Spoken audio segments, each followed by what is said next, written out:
നമസ്കാരം, സ്വാഗതം, വെൽക്കം. ഈ വീഡിയോയിൽ യേശു നടത്തിയ സുപ്രധാനമായ ഒരു പ്രസ്താവനയുടെ ആത്മീകമായ പൊരുൾ അന്വേഷിക്കുക എന്നതാണ് ഉദ്ദേശിച്ചിരിക്കുന്നത്. ഇത് ഏവർക്കും സുപരിചിതവും ക്രിസ്തീയ വിശ്വാസത്തിൻ്റെ ആണിക്കല്ല് എന്ന് പരക്കെ സമ്മതിക്കപ്പെട്ടിട്ടുള്ളതുമായ ഒരു പ്രസ്താവനയാണ്. എങ്കിലും ഇതിനെപ്പറ്റി വേണ്ട പോലെയുള്ള ഗ്രാഹ്യം എത്ര പേർ പ്രാപിച്ചിട്ടുണ്ട് എന്നത് വളരെ സന്ദേഹത്തിലാണ്. ഈ വീഡിയോയുടെ ഉള്ളടക്കം നിങ്ങൾ ശ്രദ്ധിക്കുമെങ്കിൽ ഞാൻ പറയുന്നതിൽ അതിശയോക്തിയില്ല എന്ന് മനസ്സിലാക്കാൻ സാധിക്കും. നമുക്ക് വളരെ ലളിതമായി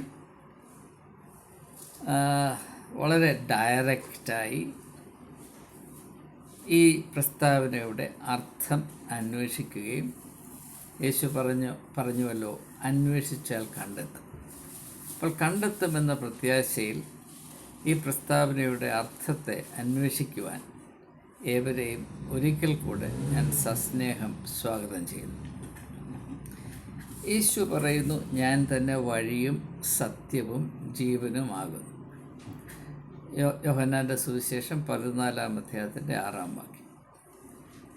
അവിടെ 3 കാര്യങ്ങൾ പ്രസ്താവിക്കുന്നുണ്ട് എങ്കിലും ഈ വീഡിയോയിൽ ഒരേ ഒരു കാര്യം മാത്രമാണ് കേന്ദ്രീകരിച്ച് ചിന്തിക്കുവാൻ താല്പര്യപ്പെടുന്നത്. ഞാൻ തന്നെ വഴി ആകുന്നു. ഞാൻ തന്നെ വഴി ആകുന്നു. ക്രിസ്ത്യാനികൾ ഈ ഒരു വാക്യം ഉദ്ധരിക്കുമ്പോൾ വഴിയും സത്യവും ജീവനുമാണ് എന്നത് വാസ്തവത്തിൽ പൂർണ്ണമായി പ്രയോജനപ്പെടുത്താതെ അല്ലെങ്കിൽ ഉദ്ധരിക്കാതെ യേശുവാണ് വഴി, ഞാനല്ലാതെ വേറൊരു വഴിയില്ല എന്ന് യേശു പറഞ്ഞിട്ടുണ്ട്, യേശു മാത്രമാണ് വഴി എന്ന ഈ ഒരാശയം മാത്രം ഊന്നൽ നൽകി ഉയർത്തിപ്പിടിച്ചുകൊണ്ട് പ്രത്യേകിച്ച് അന്യ മതസ്ഥരായ ആളുകളെ തുച്ഛീകരിക്കുന്നതിന് മാത്രം ഈ ഒരു പ്രസ്താവനയെ ഉപയോഗിക്കുന്നു. അത് ഉപയോഗിക്കുകയല്ല, ദുരുപയോഗം ചെയ്യുകയാണ് എന്നതാണ് ഞാൻ മനസ്സിലാക്കുന്നത്. അങ്ങനെ സംഭവിക്കുന്നതിൻ്റെ തന്നെ കാര്യം അല്ലെങ്കിൽ കാരണം ഈ പ്രസ്താവനയുടെ അർത്ഥം മനസ്സിലാക്കാത്തത് കൊണ്ടാണ്. ആ അർത്ഥം ആകാത്തതിൻ്റെ കാരണവുമുണ്ട്. അത് ഞാൻ വീഡിയോയിൽ തന്നെ വെളിപ്പെടുത്തുവാൻ ശ്രമിക്കുന്നതായിരിക്കും. അത് മറന്നു പോകാതിരിക്കുമെന്ന് ഞാൻ പ്രതീക്ഷിക്കുകയാണ്. മറവി എന്നതൊരു പ്രശ്നമാണ്. യേശു തന്നെ വഴിയാണ് എന്ന് സൂചിപ്പിക്കുന്നത് ഏത് അർത്ഥത്തിലാണ്? ഇത് മനസ്സിലാകണമെങ്കിൽ വേദപുസ്തക ആത്മീയ ദർശനത്തിൻ്റെ പൊതുവായ വെളിച്ചത്തിൽ നാം ഇതിനെ പരിഗണിച്ചാൽ മാത്രമേ സാധ്യമാകുകയുള്ളൂ. വേദപുസ്തകം മനുഷ്യ അവസ്ഥയെ എപ്രകാരമാണ് വെളിപ്പെടുത്തിയിരിക്കുന്നത്? ദൈവം മനുഷ്യനെ സൃഷ്ടിച്ചു, സ്വന്തം രൂപത്തിലും സാദൃശ്യത്തിലും സൃഷ്ടിച്ചു. ദൈവത്തിൻ്റെ ആത്മാവാണ്, ദൈവത്തിൻ്റെ ശ്വാസമാണ് മനുഷ്യൻ്റെ ജീവൻ്റെ മർമ്മം. ശ്വാസം എന്നത് ആത്മാവാണ്. ദൈവത്തിൻ്റെ ആത്മാവ് എല്ലാ ചരാചരങ്ങളിലും പ്രത്യേകിച്ച് മനുഷ്യനും പരിവർത്തിക്കുന്നു. ഇതാണ് വേദപുസ്തകം നമ്മെ അറിയിക്കുന്നത്. എന്നാൽ ഈ മനോഹരമായ അവസ്ഥയ്ക്ക് കാര്യമായ പാളിച്ച സംഭവിച്ചു. അത് ആദാമിൻ്റെയും ഹവ്വായുടെയും പതനത്തിൽ കൂടെ സംഭവിച്ചു. അങ്ങനെ അവർ ദൈവകൃപയിൽ നിന്ന് മനഃപൂർവ്വം ഒഴിഞ്ഞു മാറിയതുകൊണ്ട് ദൈവവും മനുഷ്യജാതിയും തമ്മിൽ ഒരു വിള്ളലുണ്ടായി, അകൽച്ചയുണ്ടായി. ആ അകൽച്ച എന്നതൊരു പാളിച്ചയാണ്. അകൽച്ചയുടെ മാധ്യമത്തിൽ കൂടെയാണ് പിന്നെ അതിനുശേഷം മനുഷ്യർ ദൈവത്തെയും ലോക യാഥാർത്ഥ്യങ്ങളെയും മനുഷ്യൻ്റെ ഇഹലോക അവസ്ഥയെയും അതിലടങ്ങിയിരിക്കുന്ന ഘടകങ്ങളെയും മർമ്മങ്ങളെയും സാധ്യതകളെയും അവസ്ഥകളെയും മനസ്സിലാക്കുന്നത്. അതുകൊണ്ട് മനുഷ്യൻ്റെ സ്വാഭാവികമായ ബുദ്ധി കഴിവ് വെച്ച് അവൻ അന്വേഷിക്കുമ്പോൾ, മനസ്സിലാക്കാൻ ശ്രമിക്കുമ്പോൾ അതിൽ ഒരു കാര്യമായ പരിമിതിയുടെ ഭാരം സ്ഥിതി ചെയ്യുന്നുണ്ട്. അത് പ്രത്യക്ഷമാണ്, ലളിതമാണ്. മനുഷ്യൻ അവൻ്റെ പാളിച്ച സംഭവിച്ച അവസ്ഥയിൽ നിന്ന് എന്തിനെയെങ്കിലും അന്വേഷിച്ച് മനസ്സിലാക്കാൻ ശ്രമിക്കുമ്പോൾ ആ മനസ്സിലാക്കുന്ന വിധം ശരിയല്ല എന്നതുകൊണ്ട് നാം എന്ത് മനസ്സിലാക്കുന്നു എന്നത് യഥാർത്ഥത്തിൽ സത്യമാകണമെന്നില്ല. അതുകൊണ്ട് ഈ ഒരു അവസ്ഥ മനുഷ്യൻ എക്കാലത്തും എല്ലാ രാജ്യങ്ങളിലും എല്ലാ കാലഘട്ടങ്ങളിലും എല്ലാ സംസ്കാരങ്ങളിലും മനുഷ്യനായതുകൊണ്ട് ദൈവത്തെ അറിയുവാനും അന്വേഷിക്കുവാനും ശ്രമിച്ചിട്ടുണ്ട്. അതിൻ്റെ ഫലമായി വിവിധ മതങ്ങളുണ്ടായി. ഈ മതങ്ങൾ അവയ്ക്കെല്ലാം രണ്ട് ഘടകങ്ങളുണ്ട്. ആത്മീകമായ അതിൻ്റെ ഉൾക്കാമ്പുകളുണ്ട്, എന്നാൽ ഭൗതികമായ മതപരമായ സംവിധാനങ്ങളുണ്ട്. ഈ മതപരമായ സംവിധാനങ്ങൾ നാം നോക്കുമ്പോൾ അവയെല്ലാം പരസ്പരമായി വളരെ വ്യത്യാസമുള്ളതാണ്. എന്നാൽ അതേസമയം തന്നെ ഈ മതങ്ങളുടെ ആത്മീയമായ കാമ്പ് നാം നോക്കുമ്പോൾ ഇത് വളരെ അടുപ്പമുള്ളതാണ്. ഇതൊക്കെ നമ്മുടെ ശ്രദ്ധയിൽപ്പെട്ടിട്ടുള്ള കാര്യങ്ങൾ തന്നെയാണ്. ഈ ഒരു അവസ്ഥ തന്നെ നമ്മെ വിളിച്ചറിയിക്കുന്നത് മനുഷ്യൻ ദൈവത്തെ അന്വേഷിക്കുന്നു. അത് മനുഷ്യത്വത്തിൻ്റെ ദാഹമാണ്. മനുഷ്യൻ അവൻ്റെ മനുഷ്യത്വത്തെ യഥാർത്ഥത്തിൽ അറിയുകയും അതിൻ്റെ മാഹാത്മ്യം അനുഭവിക്കുകയും ചെയ്യുന്നത് മനുഷ്യനും ദൈവവുമായുള്ള സത്യത്തിലുള്ള ബന്ധം സ്ഥാപിക്കപ്പെടുമ്പോഴാണ്. അതുകൊണ്ട് ആ വഴി, അതായത് ദൈവവുമായി മനുഷ്യൻ ബന്ധം പുലർത്താനുള്ള വഴി സത്യമായിരിക്കണം. അതിൽ കളങ്കമുണ്ടാകരുത്, അതിൽ അബദ്ധമുണ്ടാകരുത്, അത് പാളിച്ചയുണ്ടാകരുത്, അത് ഹിന്ദുക്കളുടെ ഭാഷയിൽ പറഞ്ഞാൽ അവിദ്യ കൊണ്ടാകരുത്, അജ്ഞത കൊണ്ട് ആകരുത് എന്ന ഒരു നിർബന്ധം. എന്നാൽ അതേസമയം തന്നെ ഹിന്ദുമതത്തിൽ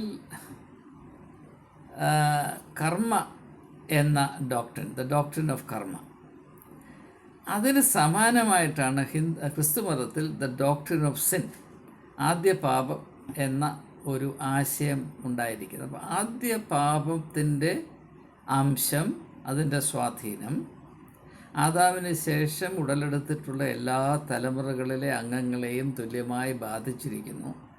അതുകൊണ്ട് മനുഷ്യൻ അവൻ്റേതായ അന്വേഷണത്തിൽ കൂടെ നിതാന്തമായ സത്യങ്ങൾ മനസ്സിലാക്കുവാൻ സാധ്യമല്ല. അതിനവന് സഹായം ആവശ്യമുണ്ട്. അതിന് സഹായമായി ദൈവം കാലാകാലങ്ങളിൽ മനുഷ്യരുടെ അവസ്ഥയിൽ ഇടപെടുന്നു, പ്രതികരിക്കുന്നു, ആവശ്യമായ വെളിപ്പെടുത്തലുകൾ അവന് നൽകുന്നു, റെവലേഷൻസ്, വെളിപ്പെടുത്തലുകൾ നൽകുന്നു. അപ്രകാരം മാത്രമാണ് യഥാർത്ഥത്തിലുള്ള ആത്മീകമായ അറിവുകൾ മനുഷ്യനെ പ്രാപിപ്പാൻ കഴിയുന്നത് എന്ന ഒരു സങ്കല്പം ലോകത്തിലുള്ള എല്ലാ ജനതയുടെയും അനുഭവത്തിൽ ഉണ്ടായിട്ടുണ്ട്. അത് വേദപുസ്തകത്തിൽ നമുക്ക് കാണാൻ കഴിയുന്നതാണ്. അതുകൊണ്ടാണ് പ്രവാചക ദൗത്യമുള്ളത്. പ്രവാചകൻ്റെ ദൗത്യം തന്നെ സത്യത്തെ വെളിപ്പെടുത്തുക എന്നതാണ്. സത്യത്തെ വെളിപ്പെടുത്തുവാൻ പ്രവാചകന് സാധ്യമാകണമെങ്കിൽ അവൻ്റെ വ്യക്തിത്വം, അവൻ്റെ ഇച്ഛാശക്തി, വിൽ പവർ ദൈവത്തിൻ്റെ ഇച്ഛാശക്തിക്ക് പരിപൂർണമായി കീഴ്പ്പെടുത്തുകയും ദൈവത്തോട് അല്ലെങ്കിൽ ദൈവഹിതത്തോട് 100% താതാത്മ്യം പ്രാപിക്കുകയും ചെയ്യുന്ന അവസ്ഥയിൽ മാത്രമേ പ്രവചനം എന്ന ഒരനുഭവം അല്ലെങ്കിൽ പ്രവാചക ദൗത്യം നിർവഹിപ്പാൻ ഒരു വ്യക്തിക്ക് കഴിയുകയുള്ളൂ എന്നതാണ് പഴയ നിയമത്തിൽ നിന്നും പുതിയ നിയമത്തിൽ നിന്നും വേദപുസ്തകത്തിൻ്റെ ആകെ തുകയിൽ നിന്ന് നമുക്ക് മനസ്സിലാക്കാൻ സാധിക്കുന്നത്. എന്നാൽ ഈ കാലത്ത് പ്രവചനത്തെ അങ്ങനെയല്ല മനസ്സിലാക്കുന്നത്. അത് മറ്റൊരു വിഷയമാണ്. അത് വേറെ ഒരു വീഡിയോയിൽ കൂടെ അല്ലെങ്കിൽ 1-2 വീഡിയോയിൽ കൂടെ ആ പ്രതിഭാസത്തെ, ആ വലിയ തെറ്റിദ്ധാരണയെ, ആ വലിയ നാടകത്തെ, അസത്യത്തിൻ്റെ നഗ്നതാണ്ഡവത്തെ ഒന്ന് തിരിച്ചറിയുവാൻ ശ്രമിക്കുന്നതായിരിക്കും. ഇപ്പോൾ അതിനുള്ള അവസരമല്ലാത്തതുകൊണ്ട് ഞാൻ അത് തൽക്കാലം മാറ്റിവെക്കുകയാണ്. അപ്പോൾ പ്രവാചക ദൗത്യത്തിൻ്റെ ആവശ്യം തന്നെ വരുന്നത് മനുഷ്യന് സാധാരണ അവൻ്റെ സ്വഭാവമനുസരിച്ച് അവൻ്റെ പരിമിതികളുടെ ഉള്ളിൽ നിന്നുകൊണ്ട് നിതാന്തമായ സത്യത്തെ വേണ്ടതുപോലെ അന്വേഷിക്കുവാനോ മനസ്സിലാക്കുവാനോ സാധ്യമല്ല എന്നതുകൊണ്ടാണ്. ഇപ്പോൾ യേശുവിൻ്റെ ജനനത്തെ തന്നെ സൂചിപ്പിച്ചുകൊണ്ട് യോഹന്നാൻ തൻ്റെ സുവിശേഷം എഴുതുമ്പോൾ പറയുന്നത് വചനം ജഡമായി തീർന്നു, കൃപയും സത്യവും നിറഞ്ഞവനായി നമ്മുടെ ഇടയിൽ പാർത്തു. അത് എന്തുകൊണ്ട് അതിൻ്റെ ആവശ്യമുണ്ടായി? വചനം എന്തുകൊണ്ടാണ് ജഡമായി തീരേണ്ടത്? അത് ജഡത്തിൻ്റെ പരിമിതികൾ വളരെ അധികമാണ്. ആ പരിമിതികൾ മാറ്റുവാൻ ജഡത്തിന് അതിൻ്റേതായ കഴിവുകൾ അപര്യാപ്തമാണ്. അതുകൊണ്ട് ജഡത്തിൻ്റെ ഉദ്ധാരണത്തിന് ഏക സാധ്യത, ഏക വഴി എന്നത് വചനം അതിൽ ഇടം പിടിക്കുക, അതിൽ വസിക്കുക എന്നുള്ളതാണ്. വചനം ജഡമായി തീർന്നു. വചനം എന്നുള്ളത് ദൈവത്തിൻ്റെ ദൈവികമായ അംശം, ദൈവത്തിൻ്റെ ശക്തി, ദൈവത്തിൻ്റെ പ്രത്യേകമായ ഊർജം, the life of God and the mind of God, ദൈവത്തിൻ്റെ മനസ്സെന്നും ദൈവത്തിൻ്റെ സംജ്ഞയെന്നും മനുഷ്യൻ നിർമ്മിച്ച ഭാഷയുടെ പരിമിതി കൊണ്ട് ഇതിന് ഉതകുന്ന വാക്കുകൾ ലോകത്തിൽ ഒരു ഭാഷയിലുമില്ല എന്നത് നാം ഈ തരുണത്തിൽ ഓർത്തിരിക്കേണ്ട കാര്യമാണ്. ഏതെല്ലാം വിധത്തിൽ അവ്യക്തമായി സൂചിപ്പിക്കാൻ മാത്രമേ നമുക്ക് കഴിയുകയുള്ളൂ. അതുകൊണ്ട് വളരെ ശ്രദ്ധയിൽ ആത്മീകമായ ദാഹത്തിൻ്റെ പാരമ്യത്തിൽ ഇങ്ങനെയുള്ള ആശയങ്ങൾ കൈകാര്യം ചെയ്യേണ്ടതാണ് എന്നുകൂടി ഞാൻ ഈ സമയത്ത് സൂചിപ്പിച്ചു കൊള്ളട്ടെ. അപ്പോൾ ഇങ്ങനെയുള്ള ഒരു യാഥാർത്ഥ്യം, അതായത് മനുഷ്യന് ദൈവത്തെ അറിയുവാൻ ആഗ്രഹമുണ്ട്, ആവശ്യമുണ്ട്. മനുഷ്യൻ ദൈവത്തിൽ നിന്ന് അകന്നു പോയതുകൊണ്ടാണ് അതൊരു ദാഹമായി നിൽക്കുന്നത്. എന്നാൽ ആ ദാഹം ശമിപ്പിക്കത്തക്കവണ്ണമുള്ള ഒരു ജീവൻ്റെ അറിവ് പ്രാപിപ്പാൻ മനുഷ്യന് കഴിവില്ല. ആ കഴിവ് നഷ്ടപ്പെടാൻ കാരണം അവൻ്റെ പതനമാണ്. അതിനെ വേദപുസ്തകത്തിൻ്റെ വെളിച്ചത്തിൽ the doctrine of original sin എന്നും ഹിന്ദു ദർശനത്തിൽ അത് ഡോക്ട്രിൻ ഓഫ് കർമ്മ എന്നും അറിയപ്പെടുന്നു. ആ വിശദീകരണങ്ങളാണ്, ഈ രണ്ട് വിശദീകരണങ്ങൾ മാത്രമേ മനുഷ്യരാശിയുടെ ചരിത്രത്തിൽ ഉള്ളൂ എന്നതും ഈ സമയത്ത് സ്മരണീയമാണ്. അപ്പോൾ ഇത്രയും വളരെ വ്യക്തമാണ്. ഒരു യഥാർത്ഥ പ്രശ്നമുണ്ട്. അതായത് മനുഷ്യൻ അവൻ്റെ മനുഷ്യത്വത്തിൽ നിലനിൽക്കണമെങ്കിൽ ദൈവത്തെ അറിയുകയും ആരാധിക്കുകയും അനുസരിക്കുകയും ചെയ്യണം. എന്നാൽ അതിനുള്ള കഴിവ് മനുഷ്യന് നന്നേ കുറവാണ്. ദൈവത്തെ അറിയുന്നതിനും സ്നേഹിക്കുന്നതിനും ആരാധിക്കുന്നതിനും പകരം മനുഷ്യൻ ദൈവത്തിൻ്റെ സ്ഥാനത്ത് ലോകത്തെ ഒരു സബ്സ്റ്റിറ്റ്യൂട്ട് എന്ന നിലയിൽ പകരം വയ്ക്കുന്ന വിധത്തിൽ വച്ചിരിക്കുന്നു. അതാണ് യഥാർത്ഥത്തിലുള്ള ബിംബാരാധന. ദൈവത്തിൻ്റെ സ്ഥാനത്ത് ഈ ലോകത്തിൻ്റെ ഉപാധികളെയും നേട്ടങ്ങളെയും സാധ്യതകളെയും സമ്പത്തുകളെയും സ്ഥാപിച്ച് അതിൻ്റെ പുറകെ പരക്കം പാഞ്ഞ് ഓടുമ്പോൾ, ഭ്രാന്ത് പിടിച്ച് ഓടുമ്പോൾ, അതിലെന്തെങ്കിലും നേട്ടം കിട്ടുന്നതിന് വേണ്ടി മാത്രം ദൈവത്തെ ഓർക്കുകയും ആ അന്വേഷണത്തിൻ്റെ ഒരു ചെറിയ അംശമായി മാത്രം സ്ഥിതി ചെയ്യുവാൻ ദൈവത്തെ അനുവദിക്കുകയും ചെയ്യുന്ന, ആത്മീയമായി നോക്കിയാൽ വളരെ അപഹാസ്യമായ ഒരു അവസ്ഥയാണ് ബിംബാരാധനയെ നാം മനസ്സിലാക്കേണ്ടത്. അല്ലാതെ ഒരു അമ്പലത്തിലൊരു വിഗ്രഹം ഉണ്ടാക്കി വെച്ചു അത് ബിംബാരാധനയാണെന്ന് പറയുന്നത് വാസ്തവത്തിൽ വളരെ വളരെ ബാലിശമായ ഒരു വിവക്ഷയാണ്. യഥാർത്ഥത്തിലുള്ള ബിംബാരാധന എന്താണെന്ന് ചോദിച്ചാൽ ദൈവത്തെ അറിയുകയും അന്വേഷിക്കുകയും ആരാധിക്കുകയും ദൈവത്തിൽ വസിക്കുകയും ചെയ്യേണ്ട മനുഷ്യൻ അതിന് പകരം ലോകത്തെയും അതിൻ്റെ സാധ്യതകളെയും ആഴത്തിൽ ആഗ്രഹിക്കുകയും സ്നേഹിക്കുകയും ആ ലക്ഷ്യപ്രാപ്തിക്ക് വേണ്ടി മാത്രം ദൈവത്തിൻ്റെ പേര് നാമം വൃഥ എടുക്കുകയും ചെയ്യുന്ന ഈ അവസ്ഥയാണ് ബിംബാരാധന എന്ന് പറയുന്നത്. ഇത് സംഭവിക്കുന്നതിൻ്റെ കാര്യം മനുഷ്യൻ്റെ പതനത്തിൽ കൂടെ അവൻ്റെ സ്വഭാവത്തിൽ വന്ന, അവൻ്റെ വ്യക്തിത്വത്തിൽ വന്ന, അവൻ്റെ സ്വത്വത്തിൽ വന്ന വലിയ ഭീകരമായ പാളിച്ചയാണ്. ആ പാളിച്ച നിലനിൽക്കുന്നിടത്തോളം കാലം സത്യത്തെ വേണ്ടതുപോലെ എത്രമാത്രം അന്വേഷിച്ചാലും, എത്ര ആത്മാർത്ഥമായി അന്വേഷിച്ചാലും സത്യത്തെ അതിൻ്റെ യഥാർത്ഥ വെളിച്ചത്തിൽ വേണ്ടതുപോലെ അറിയുവാൻ കുലത്തിൽപ്പെട്ട ആർക്കും സാധ്യമല്ല. അതുകൊണ്ടാണ് വെളിപ്പാടിൻ്റെ ആവശ്യം വരുന്നത്. മനുഷ്യൻ്റെ കഴിവുകൾക്ക് അപ്പുറമായി നിൽക്കുന്ന, അന്വേഷണ പരിധിക്ക് അപ്പുറമായി നിൽക്കുന്ന ദൈവികമായ സത്യങ്ങൾ മനുഷ്യൻ അത്യാവശ്യമാകിയാൽ അത് അവൻ്റെ ബോധതലങ്ങളിലേക്ക്, അനുഭവത്തിലേക്ക് ഒഴുകി വരേണ്ടതിന് ദൈവം സൃഷ്ടിച്ച ഒരു ഉപാധിയായിട്ടാണ് വെളിപ്പാടിനെ നാം മനസ്സിലാക്കേണ്ടത്. അതിൻ്റെ ആവശ്യം തന്നെ മനുഷ്യൻ്റെ പരിമിതികളുണ്ടാണ് എന്ന് ഞാൻ സൂചിപ്പിച്ചു കഴിഞ്ഞു. ഇനിയും നാം പ്രധാനപ്പെട്ട ഒരു ചിന്തയുടെ രണ്ടാമത്തെ ഘട്ടത്തിലേക്ക് നാം പ്രവേശിക്കുകയാണ്. അതായത് ഇപ്രകാരമുള്ളൊരു പ്രശ്നമുണ്ട്.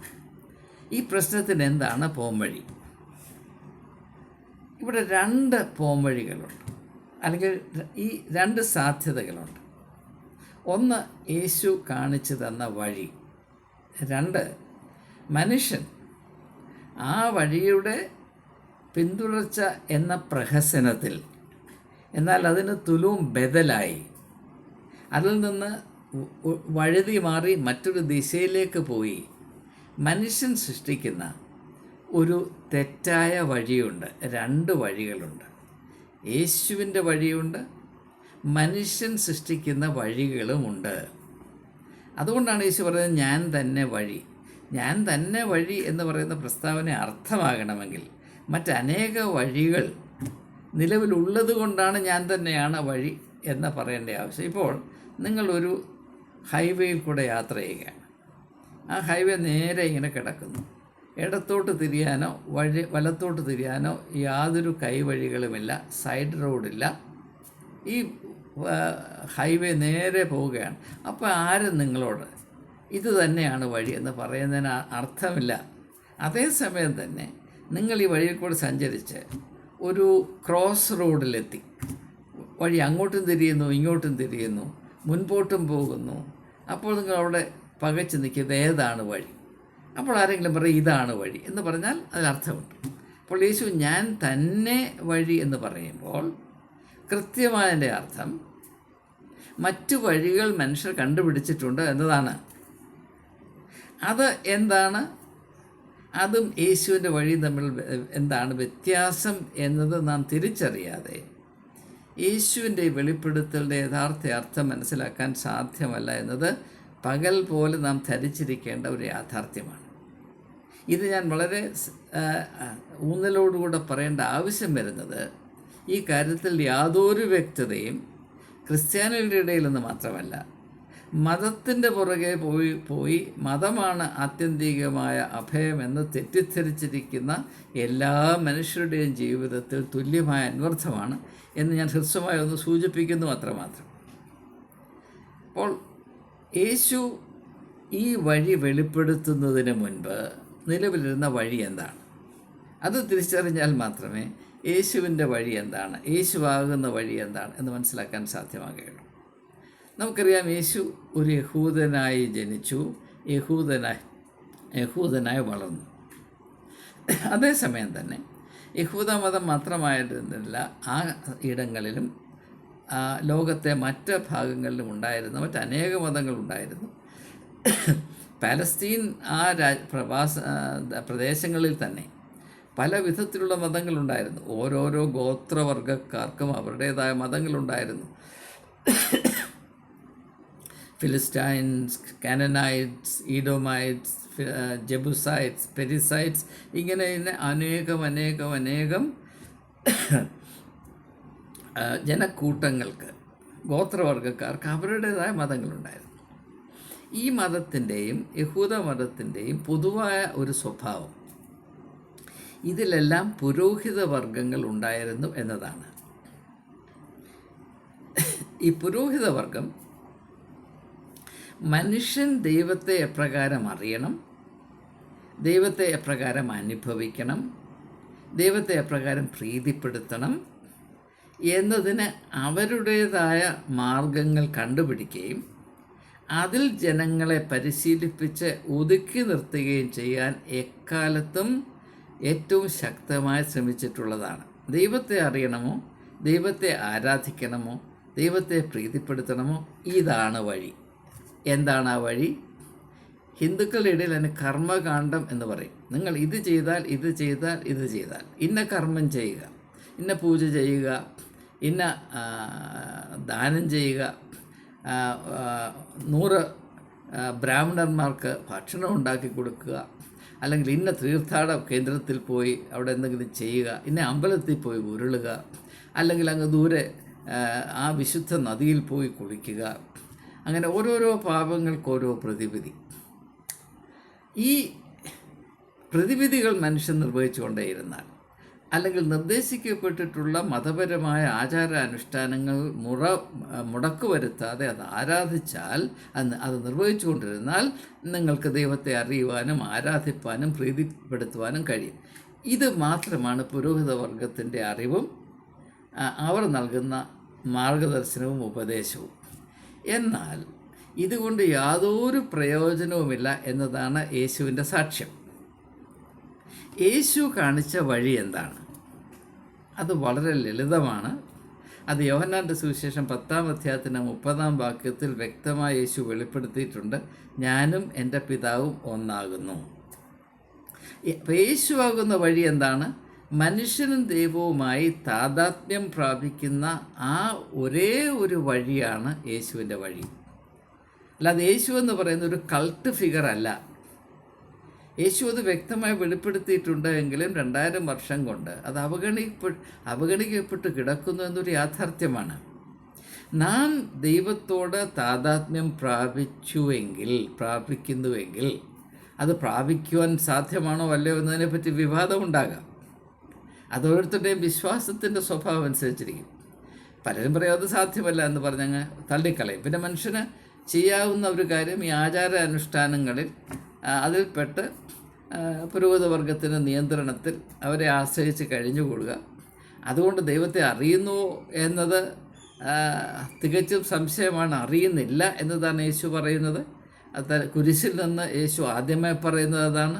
പിതാവേ, ഇവർ ചെയ്യുന്നത് ഇന്നത് എന്ന് അറിയായികയാൽ അവരോട് ക്ഷമിക്കണമേ. ഇവർ എന്ന് പറയുന്ന ആരാണ്? അന്നത്തെ പുരോഹിത വർഗമാണ്. യേശുവിനെ ക്രൂശിൽ തറച്ചത് യഹൂദ പുരോഹിത വർഗമാണ്.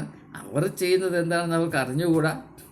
അപ്പോൾ മതമെന്ന് പറയുന്നത് അജ്ഞതയുടെ ഒരു കീളീരംഗമാണ് എന്നതാണ് യേശു വെളിപ്പെടുത്തുന്നത്. അതിൻ്റെ പ്രധാനപ്പെട്ട കാരണം എന്താണ്? ഈ മത അനുഷ്ഠാനങ്ങളിൽ മാത്രം മനുഷ്യൻ തങ്ങി നിന്നാൽ അവൻ ഒരിക്കലും ആത്മീകമായ അറിവുണ്ടാകുകയില്ല, ബോധോദയം ഉണ്ടാകുകയില്ല. അവൻ ഈ മതപരമായ അടിമത്വത്തിൽ പെട്ടുപോകും, അങ്ങനെ പട്ടുപോകും. ഇതാണ് യേശുവിൻ്റെ വെളിപ്പെടുത്തൽ. എന്നാൽ അതിൽ നിന്ന് തുലവും വ്യത്യസ്തമായ മറ്റൊരു വഴിയുണ്ട്. ആ വഴി യേശുവിൻ്റെ വഴിയാണ്. അതെന്താണ് ആ വഴി? അത് ക്രിസ്ത്യാനിയുടെ മാർഗമല്ല, അത് യേശുവിൻ്റെ മാർഗമാണ്. ദൈവത്തോട് താതാത്മ്യം പ്രാപിക്കുക എന്നത് മതപരമായൊരു മാർഗമല്ല. അതെല്ലാ മതങ്ങൾക്കും അതീതമാണ്, മതങ്ങളുമായി യാതൊരു ബന്ധമില്ലാത്തതാണ്. അതുകൊണ്ടാണ് യേശു ഇഹലോകത്തിലായിരിക്കുമ്പോൾ മത ആചാര അനുഷ്ഠാനങ്ങൾക്ക് അല്പം പോലും വില കൽപ്പിക്കാതെ ദൈവത്തോടുള്ള താതാത്മ്യം പ്രാപിക്കുന്ന അവസ്ഥയിൽ അതിൽ നിന്നുകൊണ്ട് മനുഷ്യ അവസ്ഥയോട് പ്രതികരിച്ച്, ഓരോരോ വ്യക്തിയോട് പ്രതികരിച്ച്, അവൻ്റെ ആവശ്യങ്ങളോട് സഹകരിച്ച് അവനെ ദൈവത്തിങ്കിലേക്ക് തിരിയുവാൻ, അവനെയോ അവളെയോ ദൈവത്തിങ്കിലേക്ക് തിരിയുവാനുള്ള ഒരു വെളിച്ചമായി യേശു അവരുടെ ജീവിതത്തിൽ പ്രവേശിക്കുകയും സ്വാധീനിക്കുകയും അവർക്ക് രൂപാന്തരം നൽകുകയും ചെയ്യുന്നത് എന്നതാണ് 4 സുവിശേഷങ്ങളും യാതൊരു വ്യത്യാസവുമില്ലാതെ സാക്ഷീകരിക്കുന്നൊരു യാഥാർത്ഥ്യം. പക്ഷേ ഇതിന്നും 100% അവഗണിക്കപ്പെട്ട് കിടക്കുന്നു എന്നത് ഒരു യാഥാർത്ഥ്യമാണ്. അതുകൊണ്ട് തന്നെ യേശുവിൻ്റെ സുപ്രധാനമായ വെളിപ്പെടുത്തുകൾ, ഞാൻ തന്നെ വഴിയാകുന്നു എന്ന് പറയുന്നതിൻ്റെ യഥാർത്ഥ അർത്ഥം ആരും, ഒരു സഭാ നേതാവും ഒരു തിയോളജിയനും നിങ്ങൾക്ക് വെളിപ്പെടുത്തുകയില്ല. കാരണം അത് വെളിപ്പെടുത്തിയാൽ പുരോഹിത നിർദ്ദേശിക്കുന്ന മത ആചാര അനുഷ്ഠാനങ്ങളിൽ മാത്രം അള്ളിപ്പിടിച്ച് നിൽക്കുന്ന ഈ മത സംവിധാനം 100% റദ്ദായി പോകും, അസാധുവായി പോകും. അതുകൊണ്ട് ഇത് ആരും നിങ്ങൾക്ക് പറഞ്ഞു തരികയില്ല. പക്ഷേ ഇതാണ് അതിൻ്റെ സത്യം. അതുകൊണ്ടാണ് ഈ പറഞ്ഞത്, ഞാൻ സത്യം കൂടെയാണ്. ഇതാണ് സത്യം. എന്താണ് സത്യം? ദൈവത്തെ അറിയുവാനും അതിനനുസരിച്ച് മനുഷ്യ ജീവിതത്തെയും വ്യക്തിത്വത്തെയും കരുപ്പിടിപ്പിക്കാനും മനുഷ്യർക്ക് വലിയ ആവശ്യമുണ്ട്. അത് മാത്രമാണ് മനുഷ്യൻ്റെ ആശ്വാസത്തിൻ്റെയും പ്രത്യാശയുടെയും നിദാനം. എന്നാൽ ആ അവസ്ഥ പ്രാപിക്കണമെങ്കിൽ മതപരമായ ആചാരാനുഷ്ഠാനങ്ങൾ കൊണ്ട് യാതൊരു പ്രയോജനവുമില്ല. പിന്നെയോ മനുഷ്യൻ ദൈവത്തോട് താതാത്മ്യം പ്രാപിക്കണം. എപ്രകാരം യേശു വളരെ ആത്മാർത്ഥമായി, ആത്മാഭിമാനത്തോടെ, ആത്മധൈര്യത്തോടെ പറയുന്നു, ഞാനും എൻ്റെ പിതാവും ഒന്നാകുന്നു. ആ അവസ്ഥയിൽ കൂടെ നോക്കുമ്പോൾ മനുഷ്യ അവസ്ഥയെ മനസ്സിലാക്കുന്നതും ലോക യാഥാർത്ഥ്യങ്ങളെ മനസ്സിലാക്കുന്നതും നിതാന്തമായ സത്യങ്ങളെ മനസ്സിലാക്കുന്നതും എല്ലാം തുലവും വ്യത്യസ്തമാണ്. ഇതിനോടനുബന്ധമായ ഒരു മർമ്മം കൂടെ വെളിപ്പെടുത്തിയിട്ട് ഞാൻ എൻ്റെ വാക്കുകൾ ഉപസംഹരിക്കാൻ പോവുകയാണ്. നാം ദൈവത്തിൽ നിന്ന് അകലും തോറും ഈ ലോക യാഥാർത്ഥ്യങ്ങൾ അല്ലെങ്കിൽ ഈ ലോക അനുഭവങ്ങൾ, ലോകത്തിൻ്റേതായ നേട്ടങ്ങൾ, ലക്ഷ്യങ്ങൾ, അനുഭൂതികൾ മാത്രമാണ് യാഥാർത്ഥ്യമെന്ന് നാം തോന്നുകയും ദൈവം എന്നൊരു മിഥ്യയാണ് എന്ന് നമുക്ക് തോന്നുകയും ചെയ്യും. അതേസമയം തന്നെ നാം ലൗകികമായ ഈ ഉപാധികൾ, ഈ സാധ്യതകൾ, ഈ അനുഭൂതികൾ, അവയിൽ നിന്ന് അകലും തോറും ദൈവം മാത്രമാണ് യാഥാർത്ഥ്യം. ദൈവികമായ കാഴ്ചപ്പാട് കൊണ്ട് ആ അച്ചടക്കം കൊണ്ട്, ആ ലക്ഷ്യബോധം കൊണ്ട്, ആ യാഥാർത്ഥ്യബോധം കൊണ്ട് മാത്രമേ മനുഷ്യർക്ക് പ്രയോജനവും രക്ഷയുമുള്ളൂ എന്ന സത്യം നമുക്ക് തിരിച്ചറിയാൻ കഴിയും. അതുകൊണ്ടാണ് യേശു പറഞ്ഞത്, നിങ്ങൾക്ക് ദൈവത്തെയും മാമോനെയും ഒരേ സമയത്ത് സേവിപ്പാൻ സാധ്യമല്ല. മാമോൻ എന്നത് അതിൻ്റെ കാതലായ വിശ്വാസ പ്രമാണം. യഥാർത്ഥത്തിൽ വിലമതിക്കാവുന്നത്, കാംക്ഷിക്കാവുന്നത്, അതുകൊണ്ട് തന്നെ നാം അന്വേഷിക്കേണ്ടത് ഇഹലോക നേട്ടങ്ങളും തൃപ്തികളും സന്തോഷങ്ങളും അതിൻ്റേതായ കുളിര് കോരുന്ന അനുഭവങ്ങളുമാണ്. മറ്റേതൊക്കെ പറയാൻ കൊള്ളാം, പക്ഷേ അതിനകത്തൊന്നും ഇല്ല എന്ന ഈ വിശ്വാസ പ്രമാണം. അതിനനുസരിച്ചാണ് എല്ലാ മതങ്ങളും എല്ലാ വ്യക്തികളും ഈ ലോകത്തിൽ പ്രവർത്തിക്കുന്നത്. എന്നാൽ അതിൽ നിന്ന് വിടുതൽ പ്രാപിച്ച് ദൈവത്തിലേക്ക് തിരിയുമ്പോൾ മനുഷ്യനിർമ്മിതമായ ഈ സംവിധാനങ്ങൾക്ക് ഒരർത്ഥവുമില്ല.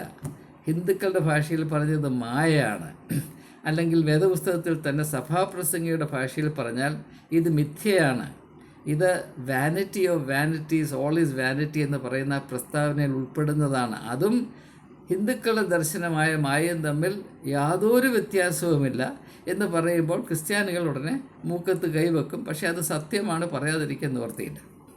അപ്പോൾ ഒന്നുകിൽ നാം ഈ മായയിൽപ്പെട്ട്, ഈ മിഥ്യയിൽപ്പെട്ട് അതിൻ്റെ മരീചികൾക്ക് പുറകെ ഓടി ഓടി ഓടി നാം ശവക്കുഴിയിൽ വീണ്ടുപെടുന്ന് കടന്നു പോകും.